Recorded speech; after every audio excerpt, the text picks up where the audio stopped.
It is Thursday, May 6th, 2021. Welcome into DIRTRACKR Daily. I'm Justin Fiedler. Today we've got news from Kerry Madsen and the world of Outlaws, and then we jump back into the discussion about what makes a race good or not. So let's dive in. We learned yesterday that veteran sprint car racer Kerry Madsen and the Mike Barshinger-owned Barshinger racing team have parted ways in central Pennsylvania. Madsen had taken over the team's number 24 after Lucas Wolf departed the team at the end of 2020. The combination had been pretty solid so far, with Madsen winning back on April 6th at Bridgeport Motorsports Park in an unsanctioned race, beating Tim Schaefer.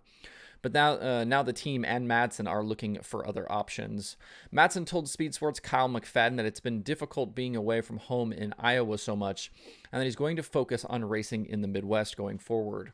We will see him this weekend at Eldora with the World of Outlaws, as Madsen will jump behind the wheel of Tony Stewart's number 14 as a teammate to Donnie Schatz. Beyond this weekend, though, Madsen's schedule isn't clear, but he did tell McFadden there are opportunities available. As for Barshinger, there has been no announcement on a new driver, but the team did say the two sides parted on good terms and that they wished Kerry the best going forward. For more on the story, find Kyle McFadden's piece at speedsport.com. I missed this over the weekend, so I wanted to double back and make sure I mentioned it on the show. Back on Saturday, the World of Outlaws Sprint Car Series announced they have rescheduled the Lawton Speedway and Devil's Bowl Speedway events for October 29th and 30th. The two shows were originally scheduled for April 16th and 17th, but both nights were lost to rain.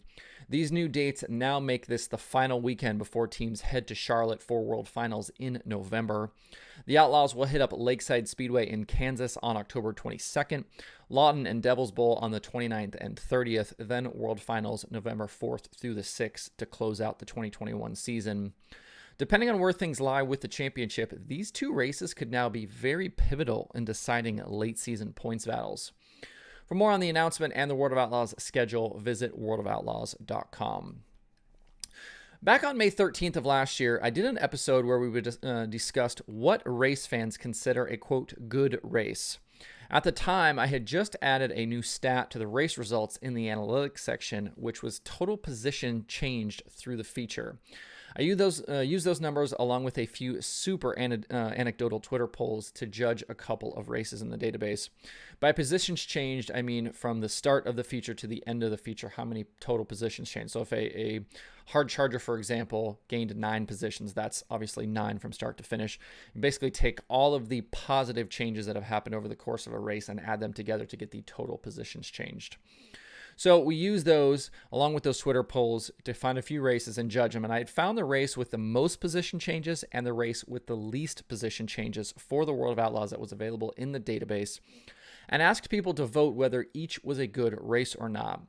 And the somewhat surprising part was that voters actually said the race with less position changes was better. But that race did feature a late race pass for the win. So the conclusion after that episode was that late race battles up front trumped other factors when it came to judging what was a good race or not. I bring all this up because this question of what makes a good race resurfaced recently. Last Friday, following the World of Outlaws show at Jacksonville, in which Brad Sweet won a wild race that featured lead changes, late cautions, and some crazy moves, I talked about the race being a thriller and even used that word thriller in the YouTube thumbnail and the show title. Later in the day, I got an email from someone who listens to my show disagreeing with my assessment that the race was a thriller. Their point was that tracks like Jacksonville are too small for high horsepower sprint cars, and that it just leads to too much bumping and banging and fighting with lap cars. The emailer pointed to a recent weekly show at Port Royal as an example of what constitutes a good race. In that race, there was some clean battling up front, with Steve Buckwalter going on to win a caution-free affair.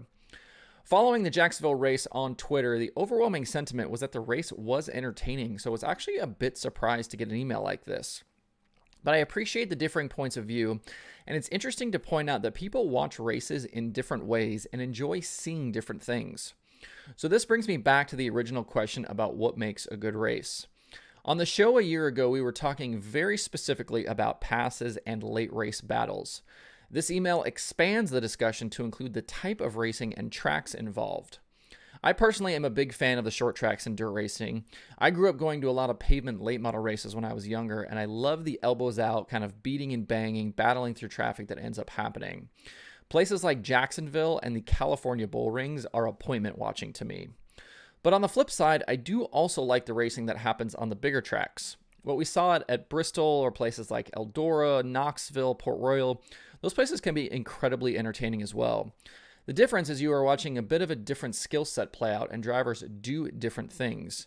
Instead of big moves through traffic, close calls, kind of elbows out, you instead get those big speeds, momentum, guys trying different lines. It almost feels like there's a little more bravery involved. Getting to see drivers adapt from night to night is one of the biggest draws for me as a race fan, and why winning a championship is such a big deal. That driver found a way to be fast across a wide variety of regions, tracks, and surfaces over a season. I also wonder here if the idea of what's a good race is maybe regional. Do California fans look at sprint car races differently than, say, fans in Pennsylvania or Ohio? Or do late model fans in the South like something different than Midwest late model fans? It's an interesting idea to ponder, I think. As you go about your day-to-day, think about this and let me know your thoughts. Was Jacksonville actually a good race to you? And what do you want to see when you head to the track on Friday night or dial up a live stream? This is definitely one of those questions we probably won't get one answer for because everyone has such a differing view on it, but I will ask anyway. So what makes a good race to you? And thanks again to that email for dropping their thoughts. You can certainly do that anytime you would like as well. If you don't want to appear in the comments section or on Twitter or something like that, you just want to have a side conversation, you can certainly do that. info@dirtracker.com. There are 5 items on the streaming schedule for today, all happening over at Flow Racing. There's weekly IMCA racing from Marshalltown Speedway. California IMCA Speedway continues at Petaluma Speedway. And there's IMCA action from Kossuth County Speedway. And tonight is night 1 of the Now 600 Oil Capital Clash at Port City Raceway. To see the full daily streaming schedule with links to watch, visit dirttracker.com/watch tonight. Tomorrow on the show, we'll take a look at the racing happening this weekend, including a big sprint car return to Eldora, the World of Outlaws late models in Wisconsin, and a bunch more. So that's it for the show today. Hope everybody has a good Thursday. Again, if you have thoughts about the topics on today's show, please leave them in the comments below or tweet or email me. You can find DIRTRACKR Daily where you get podcasts plus YouTube and Facebook. If you like what I'm doing, please subscribe and leave a review. That helps out the show. You can email the show at info@dirttracker.com. I do check those every single day, as I said. Follow DIRTRACKR on Twitter, Instagram, Facebook, and TikTok @DIRTRACKR. And you can check out the website for all kinds of cool dirt racing stuff by visiting dirttracker.com. Thanks, everybody, for tuning in. We'll see you tomorrow for more DIRTRACKR Daily.